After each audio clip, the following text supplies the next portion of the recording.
விரிவான விசாலமான அர்த்தங்களை கொண்ட துவா. நபி ஸல்லல்லாஹு அலைஹி வஸல்லம் அவர்கள் ஆயிஷா ரதியல்லாஹு அன்ஹா அவர்களுக்கு கற்றுக் கொடுத்த துவா என்னது தெரிஞ்சுக்கலாமா?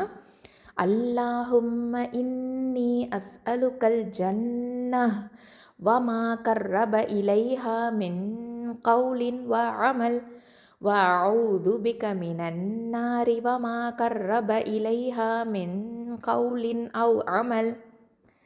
அல்லாஹும்ம இன்னி அஸ்அலுக்கல் ஜன்னஹ் வமா கர்ரப இலைஹா மின் கௌலின் அவ் அமல்.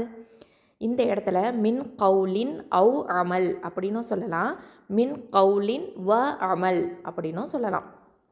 வ அஊது பிக மினன் நாரி வமா கர்ரப இலைஹா மின் கௌலின் அவ் அமல். இந்த இடத்துல மின் கௌலின் அவ் அமல் அப்படின்னு தான் சொல்லணும். அல்ஹம்துலில்லாஹ். இது வார்த்தைக்கு வார்த்தை பொருள் தெரிஞ்சுக்கலாம்.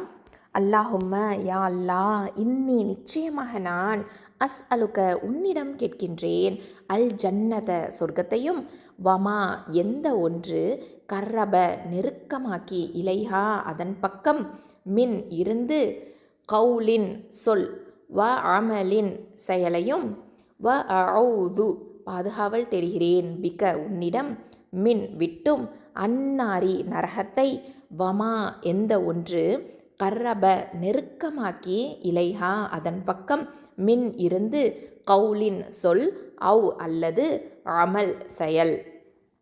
இது எப்படி பொருள் கொள்ளணும்? யா அல்லாஹ், நிச்சயமாக நான் சொர்க்கத்தையும் அதை எனக்கு நெருக்கமாக்கி தரும் சொல் செயலையும் உன்னிடம் கேட்கின்றேன். நரகத்தை விட்டும் அதில் கொண்டு போய் சேர்க்கும் சொல் செயலை விட்டும் உன்னிடம் பாதுகாவல் தேடுகிறேன். அல்ஹம்துலில்லாஹ்.